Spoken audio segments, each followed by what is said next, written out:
मृत्यु के बाद कहाँ जाती है आत्मा, कब होती है पुनर्जन्म। गरुड़ पुराण में क्या बताया है पुनर्जन्म को लेकर जानेंगे इस वीडियो में। मृत्यु के बाद कहाँ जाती है आत्मा, किस काम की क्या है सजा, आइए जानते हैं। गरुड़ पुराण हिंदू धर्म के महत्वपूर्ण ग्रंथों में से एक ग्रंथ है।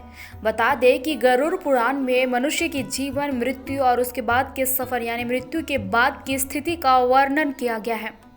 इसके अलावा गरुड़ पुराण में इंसान के अलग अलग कर्मों के लिए अलग अलग दंडों के बारे में भी बताया गया है। गरुड़ पुराण का पठन सामान्यतः किसी व्यक्ति की मृत्यु के बाद उसके दाह संस्कार के बाद अगले 13 दिनों तक किया जाता है। लेकिन सोचने वाली बात यह भी है कि आखिर व्यक्ति की मृत्यु के बाद उसकी आत्मा कहाँ जाती है। अगर कोई मरने के बाद दोबारा जन्म लेता है तो कब, कहाँ और कितने दिन बाद लेता है। आइए इन सभी सवालों के जवाब जानते हैं भोपाल निवासी ज्योतिषी एवं वास्तु सलाहकार पंडित हितेंद्र कुमार शर्मा से। गरुड़ पुराण के अनुसार किसी व्यक्ति के मरने के बाद उसकी आत्मा एक लंबा सफर तय करती है। सबसे पहले तो आत्मा को यमलोक लेकर जाया जाता है। उसके बाद यमराज के सामने उसके कर्मों का हिसाब किताब होता है।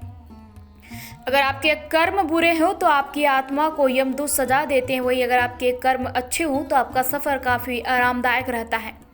आपको बता दें कि मृत्यु के बाद आत्मा को यमराज तक पहुंचने के लिए करीब 86,000 योजन की दूरी तय करनी पड़ती है।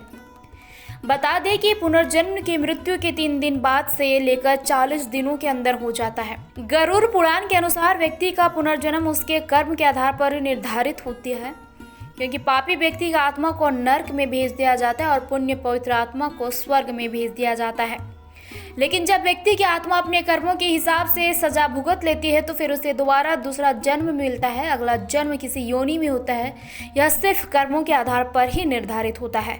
आत्मा का रहस्य धर्मशास्त्रों में वर्णित है। जो लोग धर्मशास्त्रों की बातों को पूर्ण रूप से सत्य मानकर अनुसरण करते हैं उन्हें आत्मा पुनर्जन्म के विधान पर कोई श्रेयस नहीं होता।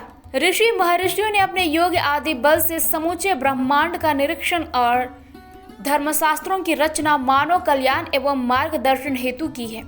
मृत्यु के बाद आत्मा के साथ क्या क्या होता है, आत्मा कहाँ जाती है, आगे की दुनिया कैसी है, विज्ञान की नज़र में अभी तक एक रहस्य ही बना हुआ है। क्योंकि एक बार शरीर को त्यागने के बाद वापस उस शरीर में प्रदापित होना असंभव है। इसलिए आत्मा के संबंध में एकमात्र प्रमाण धर्मशास्त्र है। परम योगी श्री आदि शंकराचार्य का पर कार्य प्रवेश सर्वधित है। मनुष्य संसार में आता तो है, शरीर साथ होता है, लेकिन जाते समय वह भी साथ छोड़ देता है। मानव शरीर नश्वर है। जिसने जन्म लिया है उसे एक न एक दिन अपने प्राण त्यागने ही पड़ते हैं। भले ही मनुष्य या कोई अन्य प्राणी 100 वर्ष या उससे भी अधिक क्यों ना जी ले, लेकिन उसमें अंत में अपने शरीर छोड़कर वापस परमात्मा की शरण में जाना ही होता है। अक्सर लोग सोचते हैं मृत्यु के बाद आत्मा क्या करेगी, कहाँ जाएगी। जन्म मरण के चक्र में मनुष्य अनेक बार जन्म लेता है, लेकिन हम में से किसी को उस बारे में कुछ याद नहीं। जन्म मृत्यु तो एक दूसरे के पूरक है, साथी है। संसार के सब ऐश्वर्य क्षण भंगुर है, विनाशशील है, शाश्वत नहीं। जैसे मनुष्य पुराने वस्त्रों को त्याग कर दूसरे नए वस्त्रों को ग्रहण करता है, वैसे ही जीवात्मा पुराने शरीर को त्याग कर दूसरे नए शरीर को प्राप्त होता है।